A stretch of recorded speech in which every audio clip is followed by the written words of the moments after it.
En route vers le top 14, les leaders lyonnais du 3e ligne et capitaine Julien Puricelli recevaient Aurillac au Matmut Stadium de Lyon. Les Cantaliens avaient décidé de faire tourner leur effectif pour ce déplacement à risque en ouverture de cette 20e journée. Dès la 6e minute de jeu, la mêlée du Loup pousse fort, domine et provoque une faute adverse près de l'embut. L'expérimenté et moustachu Nicolas Durand va jouer rapidement la pénalité pour aller marquer seul le premier essai.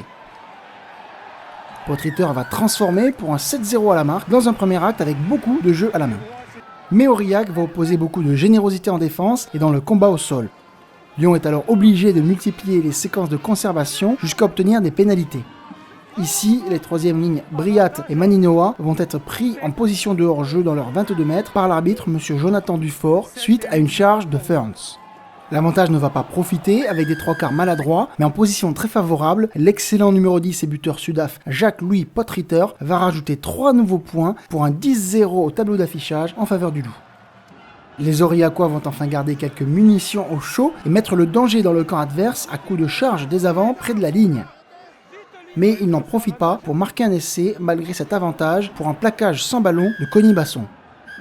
L'arbitre revient à la faute et Antoine Renaud débloque au pied le compteur du stade aurillacois 10-3. C'est sur ce score sans prestige que la pause est sifflée et que ces Lyonnais nerveux de Pierre Mignoni rentrent au vestiaire avant un discours musclé en prévision de leur entraîneur. Toujours aussi solides en mêlée et en touche, les Rhône-Alpins vont faire preuve de davantage de patience dans cette deuxième période.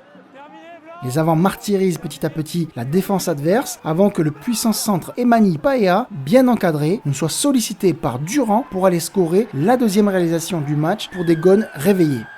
17-3 après transformation. Le cavalier seul des Noirs et Rouges se poursuit avec une puissante sortie de mêlée du numéro 8 Ferns. Le soutien est rapide dans l'axe. Durand donne à Potreter qui va taper rasant à suivre pour ses 3/4 en supériorité numérique. Paul Bonnefond récupère et s'en va aplatir le 3e essai des siens. 22-3, puis 24-3 après transformation de Potreter.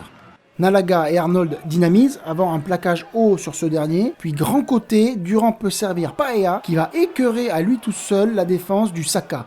Il passe en revue 8 Aurillacois pour marquer le 4e essai transformé de Lyon et son 2e essai personnel du match. À moins de 10 minutes de la fin de la rencontre, le score est de 31-3.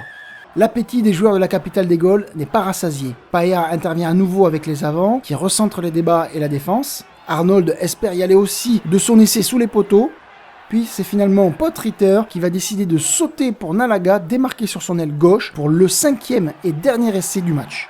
Potreter transforme encore et toujours pour un score final bonifié de 38-3 en faveur de ce leader lyonnais qui remporte une 18e victoire en 20 matchs cette saison. Aurillac aura bien fait bosser ses jeunes et reposer ses cadres en vue du prochain match contre Bayonne.